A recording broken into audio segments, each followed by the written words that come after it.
ঝড় বাদলের দিনে ঝড় বাদলের একটা যদি গল্প শোনা যায় কেমন লাগে বলুন তো। আর সেটা যদি হয় রবীন্দ্রনাথ ঠাকুরের সমাপ্তি, তবে তো গল্পটা বেশ জমেই যায়। আজকে আপনাদের উদ্দেশ্যে এই নিবেদন রইল রবীন্দ্রনাথ ঠাকুরের সমাপ্তি। আশা করছি ভালো লাগবে, আশা করছি আপনাদের মন জয় করতে পারবো।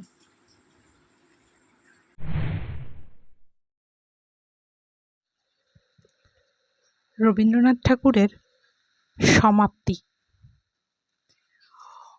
অপূর্বকৃষ্ণ বিএ পাশ করিয়া কলিকাতা হইতে দেশে ফিরিয়া আসিতেছেন। নদীটি ক্ষুদ্র, বর্ষা অন্তে প্রায়ই শুকাইয়া যায়। এখন শ্রাবণের শেষে জল ভরিয়া উঠিয়া একেবারে গ্রামের বেড়া ও বাঁশঝাড়ের তলদেশ চুম্বন করিয়া চলিয়াছে। বহুদিন ঘন বর্ষার পরে আজ মেঘমুক্ত আকাশে রৌদ্র দেখা দিয়াছে। নৌকায় আসীন অপূর্বকৃষ্ণর মনের ভেতরকার একখানি ছবি যদি দেখিতে পাইতাম তবে বড় ভালো হইত। সেখানেও এই যুবকের মানস নদী নববর্ষায় কূলে কূলে ভরিয়া উঠিয়া আলোকে জ্বলজ্বল এবং বাতাসে ছলছল করিয়া উঠিতেছে।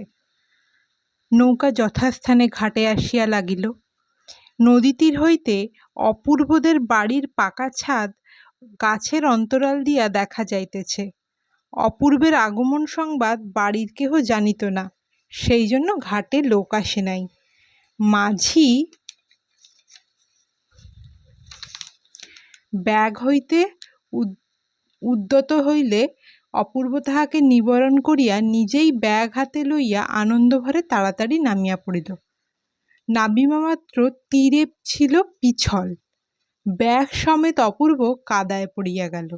যেমন পড়া অমনি কোথা হইতে একটি সুমিষ্ট উচ্চকণ্ঠে তরল হাস্যলহরী উচ্ছ্বসিত হইয়া নিকটবর্তী অশ্বত্থ গাছের পাখিগুলোকে সচকিত করিয়া দিল।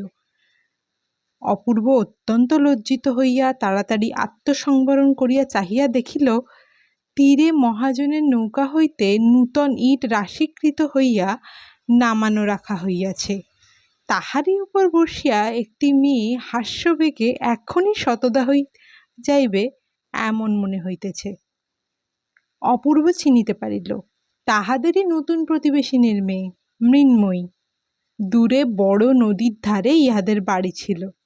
সেখানে নদীর ভাঙনে দেশ ত্যাগ করিয়া বছর 2-3 হইল এই গ্রামে আসিয়া বসবাস করিতেছে। এই মেয়েটির অখ্যাতির কথা অনেক শুনিতে পাওয়া যায়। পুরুষ গ্রামবাসীরা স্নেহভরে ইহাকে পাগলি বলে, কিন্তু গ্রামের গৃহিণীরা ইহার উচ্ছৃঙ্খল স্বভাবে সর্বদা ভীত, চিন্তিত, শঙ্কান্বিত। গ্রামের যত ছেলেদের ইহার সহিতই খেলা। সমবয়সী মেয়েদের প্রতি অবজ্ঞার সীমা নাই। শিশুরাজ্যে এই মেয়েটি একটি ছোটখাটো বর্গীর উপদ্রব বলিলেই হয়। বাপের আদরের মেয়ে কিনা, সেই জন্যই এতটা ইহার দুর্দান্ত প্রতাপ। এই সম্বন্ধে বন্ধুদের নিকট মৃন্ময়ীর মা স্বামীর বিরুদ্ধে সর্বদা অভিযোগ করিতে ছাড়িত না। অথচ বাপ ইহাকে ভালোবাসে। বাপ কাছে থাকিলে মৃন্ময়ীর চোখের অশ্রুবিন্দু তাহার অন্তরে বড়ই বাজিত। ইহাই মনে করিয়া প্রবাসী স্বামীকে স্মরণপূর্বক মৃন্ময়ীর মা মেয়েকে কিছুতেই কাঁদাইতে পারিত না। মৃন্ময়ী দেখিতে শ্যামবর্ণ, ছোট কোঁকড়া চুল পিঠ পর্যন্ত পড়িয়াছে, ঠিক যেন বালকের মতো মুখের গভীর ভাব। মস্ত মস্ত দুটো কালো চক্ষুতে না আছে লজ্জা, না আছে ভয়, না আছে হাবভাব-লীলার লেশ মাত্র। শরীর দীর্ঘ, পরিপুষ্ট, সুস্থ সবল, কিন্তু তাহার বয়স অধিক কি অল্প সে প্রশ্ন কাহারও মনে উদয় হয় না। যদি হইত তবে এখনই অবিবাহিত আছে বলিয়া লোকে তাহার পিতা মাতাকে নিন্দা করিত। গ্রামে বিদেশি জমিদারের নৌকা কালক্রমে যেদিন ঘাটে আসিয়া লাগে, সেদিন কালক্রমে গ্রামের লোকেরা সম্ভ্রমে শশব্যস্ত হইয়া ওঠে। ঘাটের মেয়েদের মুখরঙ্গভূমিতে অকস্মাৎ নাসাগ্রভাগ পর্যন্ত যবনিকা পতন হয়।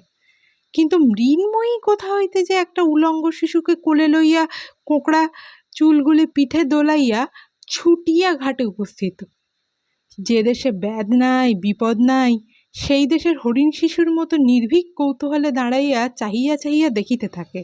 অবশেষে আপন দলের বালক সঙ্গীদের নিকট ফিরিয়া গিয়া এই নবাগত প্রাণীর আচার ব্যবহার সম্বন্ধে বিস্তর বাহুল্য বর্ণনা করে। আমাদের অপূর্ব ইতিমধ্যে ছুটি পায় উপলক্ষে বাড়ি আসিয়া এই বন্ধনবিহীন বালিকাটিকে 2-4বার দেখিয়াছে এবং অবকাশের সময়, এমনকি অনবকাশের সময়ও ইহার সম্বন্ধে চিন্তা করিয়াছে। পৃথিবীতে অনেক মুখ চোখে পড়ে, কিন্তু এমন একটা মুখ বলা কহা নাই একেবারে মনের মধ্যে গিয়া উত্তীর্ণ হয়। সে কেবল সৌন্দর্যের জন্য নহে, আর একটা কি গুণ আছে, সে গুণটি বোধ করি স্বচ্ছতা। অধিকাংশ মুখের মধ্যেই মনুষ্য প্রকৃতিটি আপনাকে পরিস্ফুট করিতে পারে না। যে মুখে সেই অন্তর্গুহাবাসী রহস্যময় লোকটি অবাধে বাহির হইয়া দেখা দেয়, সে মুখ সহস্রের মধ্যে চোখে পড়ে এবং এক পলকে মনে মুদ্রিত হইয়া যায়। এই বালিকার চোখে মুখে একটি দুরন্ত অবাধ্য নারী প্রকৃতি উন্মুক্ত বেগবান অরণ্য মৃগের মতো সর্বদা দেখা দেয়, খেলা করে। সেই জন্য এই জীবন চঞ্চল মুখখানি দেখিলে একবার আর সহজে ভোলা যায় না।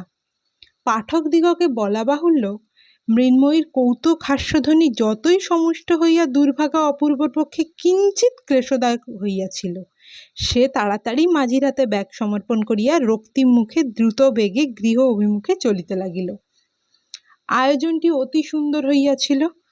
নদীর তীর, গাছের ছায়া, পাখির গান, প্রভাতের রৌদ্র, 20 বৎসর বয়স। অবশ্য ইটের স্তূপটা তেমন উল্লেখযোগ্য নহে, কিন্তু যে ব্যক্তি তাহার উপর বসিয়াছিল সে যে এই শুষ্ক কঠিন আসনের প্রতিও একটি মনোরম স্ত্রী বিস্তার করিয়াছিল। হায়, এমন দৃশ্যের মধ্যে প্রথম পদক্ষেপ মাত্রই যে সমস্ত কবিত্ব প্রহসনে পরিণত হয়, ইহা অপেক্ষা অদৃষ্টের নিষ্ঠুরতা আর কি হইতে পারে। দ্বিতীয় পরিচ্ছেদ আসবে খুব তাড়াতাড়ি, আপনারা চ্যানেলটা সাবস্ক্রাইব করুন। কবিতা ও গল্পের ঘরবাড়ি এই চ্যানেলে শুরু হচ্ছে গল্প সিরিজ। আগে আপনারা 2টো কবিতা শুনেছেন, এবার শুরু হচ্ছে গল্প। গল্পের নাম সমাপ্তি। এরপরে আরও বিভিন্ন গল্প আসতে থাকবে। আশা করছি আপনারা সেটা মনোযোগ সহকারে শুনবেন, উপলব্ধি করবেন, ভালো লাগবে। আর আমার চ্যানেলটাকে সাবস্ক্রাইব করে দেবেন। ধন্যবাদ।